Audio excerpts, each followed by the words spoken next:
Comment sortir de la pornographie? Lisons d'abord Galates chapitre 5 au verset 19 qui dit ceci. Or, les œuvres de la chair sont manifestes. Ce sont l'impudicité, l'impureté, la dissolution et la liste est longue en fait. Mais ça commence par l'impudicité. Le mot traduit là-bas par impudicité, c'est le grec pornéa. Le même mot qui donne pornographie justement dont nous sommes en train de parler ici. La pornographie, c'est de l'impudicité. Ça se trouve dans le concept, dans la réalité même de l'impudicité. Qui est une chose, qui est une œuvre de la chair. Vous voyez, on n'en parle pas comme un démon. On montre plutôt que la manière dont une personne vit en restant selon la chair. Ça signifie qu'on parle, on réfléchit, on voit des choses qui nous étisent, qui nous donnent, qui nous poussent dans un domaine de sexualité, mais sans respecter les normes de Dieu. On le fait à la manière de l'homme animal, on ne respecte pas les normes de Dieu, on le fait comme on le veut, comme on le pense, sans respecter les normes de Dieu. C'est ça ce qu'on appelle de l'impudicité. Il y a un langage impudique, il y a des pensées impudiques, il y a des images impudiques. Tout cela, ça constitue justement l'impudicité. Et la pornographie en fait partie. Souvenez-vous aussi que la Bible interdit formellement d'aller regarder la nudité des autres personnes. Alors, comment sortir de là?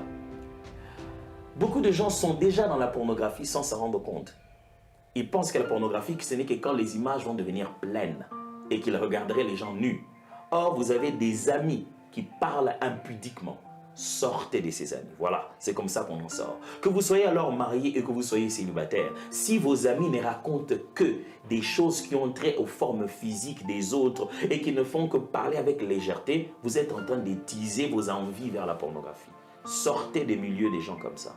2. Si vous vous attachez à tout ce qui est sexy, c'est-à-dire tout ce qui est au bord de la sexualité, de la manière de s'habiller, dans la manière de ce que vous regardez, que ce soit des documentaires, même si c'est quelque chose qui n'est pas vraiment sexuel en fond, c'est un film romantique.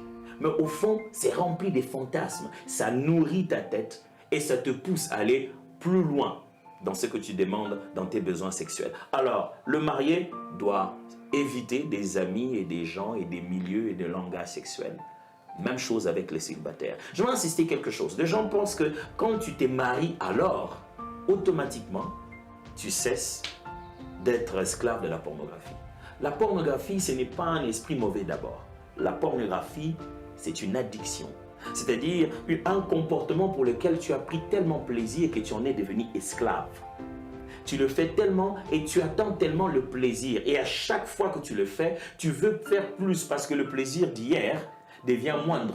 Tu veux plus. C'est comme ça que l'addiction s'est faite. Tu demandes toujours un peu plus. Tu es satisfait. Aujourd'hui, tu pries, oh Seigneur, pardonne-moi. Mais demain, quand tu refais ce que tu as fait hier, tu ne ressens plus la même douleur.